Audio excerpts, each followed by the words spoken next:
अनुराग जी ने कहा कि उन्होंने 100 पार का स्लोगन दे दिया था, तो क्योंकि आप यहाँ हैं तो राजनीति से भी जुड़े दो एक सवाल ज़रूर पूछ लूँ मैं आपसे।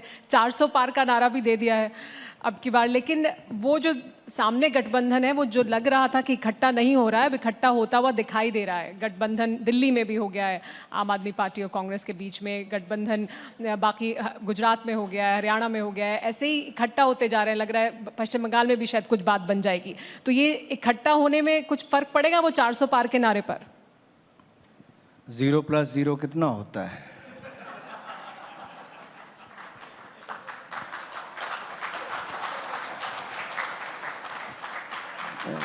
ये कोई पहली बार इकट्ठे हुए हैं?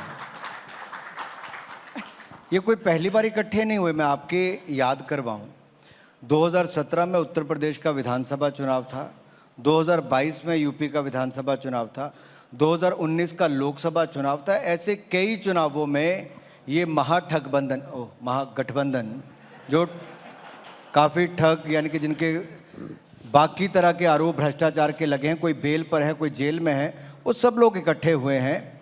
लेकिन ये चाहते क्या हैं? They're going to scratch each other's back just to support them because they are facing the corruption cases. और ये भ्रष्टाचार के आरोप जो सह रहे हैं, और श्रीमान राहुल गांधी जी, सोनिया गांधी जी भ्रष्टाचार के मामले में बेल पर हैं। अरविंद केजरीवाल जी जो सबको ईमानदारी के सर्टिफिकेट बांटते थे, वो 7 बार ईडी के समन आने के बाद भी आज जाते नहीं।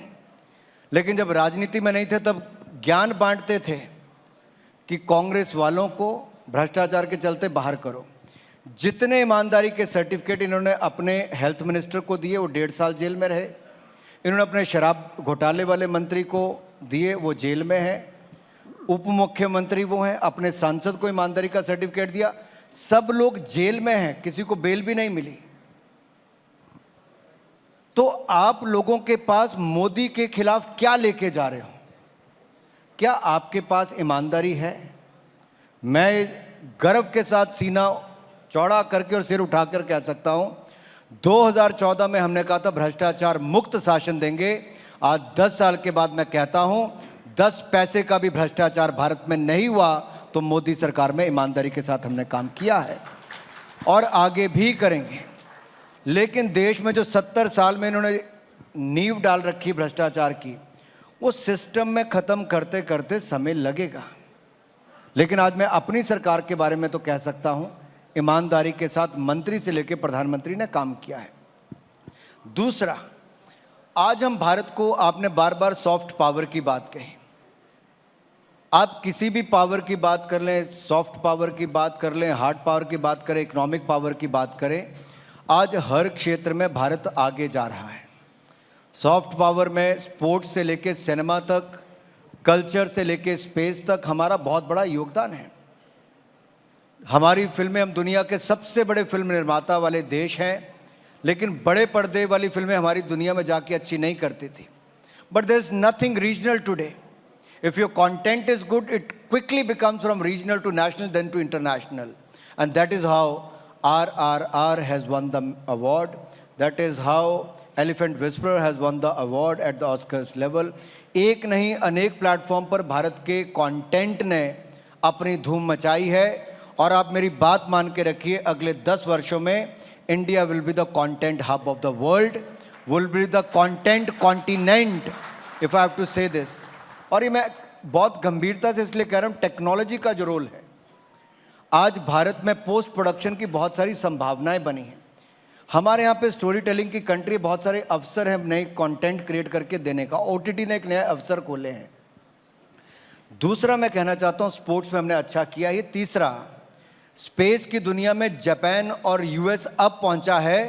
हमारे भारत ने चंद्रयान मिशन की सफलता करके साउथ पोल पर चंद्रमा के तिरंगा झंडा फहरा दिया है। ये भारत ने किया है स्पेस सेक्टर में भी। अब कोई सेक्टर आप लेंगे, इकोनॉमी से लेके बाकी, हम अच्छा ही कर रहे हैं।